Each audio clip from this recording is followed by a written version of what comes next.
Salut Nicolas, comment va le capitaine de l'équipe de France de la TP Cup? Ça va bien. On est encore un peu déçu d'avoir perdu hier, à vrai dire, parce que même s'il y a eu pas mal de beaux matchs et qu'ils ont donné le max, on n'a pas réussi à aller chercher la victoire. Donc, encore un peu déçu, mais bon, faut rebondir pour être bien demain, quoi, tout simplement. On rejoue demain.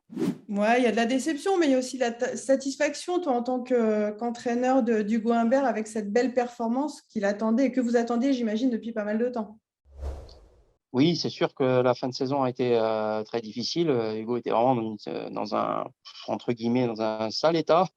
Et donc, du coup, on a décidé d'arrêter la saison un peu plus tôt pour qu'il puisse recharger les batteries, pour pouvoir repartir à fond dans ce début de saison 2022. Et bon, voilà, c'est vrai que comme premier match, c'était, c'était pas facile, mais il a tout de suite été très bon. Donc, oui, c'était un vrai régal, à vrai dire.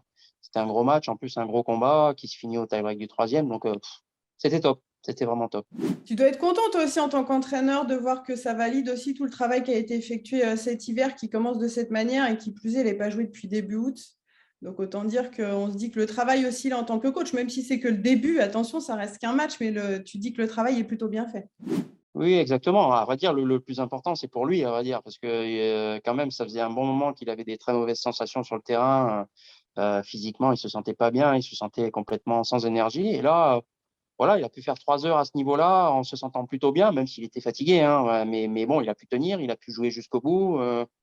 Donc, du coup, pour lui, c'est pour lui que ça valide vraiment tous les efforts qu'il a fait dans les 5, 6 semaines où il a pu se préparer et où il avait senti qu'il avait fait des progrès. Mais là, bon, tout de suite. De voir que sur le terrain, il peut réagir comme ça, c'est top pour lui. C'est top pour lui. C'est bien. Raconte-nous les conditions là en Australie. On a vu hyper chaude, hyper humide, on imagine. Voilà, avec en plus le Covid qui traîne encore, qui est là. Est-ce que voilà, j'imagine que vous êtes très vigilant et que voilà, vous vous adaptez aussi aux conditions qui sont quand même particulières. Oui, oui, bah, on est obligé, oui, de faire gaffe, hein, parce que c'est vrai que là, le Covid commence à circuler aussi beaucoup en Australie. Donc, pour l'instant, ils sont assez souples encore. J'ai l'impression que si ça continue à monter les cas, je vois bien les petites restrictions arriver petit à petit. Je le sens un peu comme ça. Mais en tout cas, pour l'instant, on a fait 2 tests depuis qu'on est arrivé. On est tous négatifs. Tout va bien, on fait gaffe. Donc, de ce côté-là, rien à signaler pour l'instant. Et puis, au niveau des conditions, oui, il fait chaud et humide, mais finalement, on joue, c'est presque en indoor, à vrai dire. Donc, du coup, il y a de l'humidité, mais en même temps, il n'y a pas une chaleur torride, quoi. Donc, les conditions sont plutôt pas mal, hein, plutôt pas mal. Et demain, on joue encore sur un autre court, et là, c'est complètement couvert. C'est comme une salle, c'est comme Bercy, quoi. Donc, du coup, on va voir comment c'est, mais on n'a pas le soleil qui tape sur la tête, en tout cas. Contre l'Italie demain, vous imaginez, vous attendez un combat énorme. Ah, oui, parce qu'ils ont vraiment une grosse équipe, hein. Ils ont 2 top 10 en simple. Même s'il y en a un qui joue pas, ils ont encore Sonego qui doit être 25e. Enfin, ils ont une sacrée équipe.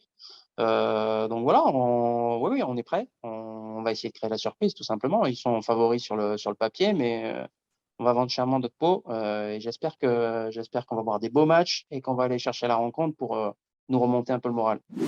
Les objectifs, là, toi, en tant que coach avec Hugo, les objectifs là sur 2022? Franchement, qu'il continue à progresser. Il joue très bien, on voit très bien qu'il est capable, bah, comme hier, de battre un des meilleurs joueurs du monde. Donc ça, on le sait à vrai dire, il en a battu l'année dernière 4 ou 5 dans l'année, des top 10. Donc on sait qu'il est capable d'élever son niveau de jeu de manière vraiment, vraiment très importante. Après, le but, c'est qu'il soit plus régulier, à vrai dire. Qu'il soit plus régulier et qu'il arrive à être plus constant dans ses résultats et que ça soit pas juste quelques coups comme ça à droite, à gauche. Et cette constance-là fera que voilà, le classement va venir avec et qu'il sera satisfait finalement de ce qu'il fait. Et aussi peut-être de se sentir un peu mieux dans les situations de grand chelem en 5-7 où il pouvait faire pas un blocage, mais avoir une petite, comment dire, être un peu inquiet par rapport à ça. Aujourd'hui, avec le travail qu'il a effectué, je pense qu'il a encore fait des progrès. Et donc, du coup, j'espère qu'il fera un bon résultat en Grand Chelem cette année pour déclencher les choses, quoi. Voilà. Écoute, un grand merci. Je te souhaite le meilleur, ainsi qu'à Hugo et à toute l'équipe de France là, pour 2022, qui ait beaucoup, beaucoup de victoires, beaucoup de succès, beaucoup de plaisir sur le terrain. Merci à toi, Nicolas. On l'espère aussi. Merci à toi et puis à bientôt.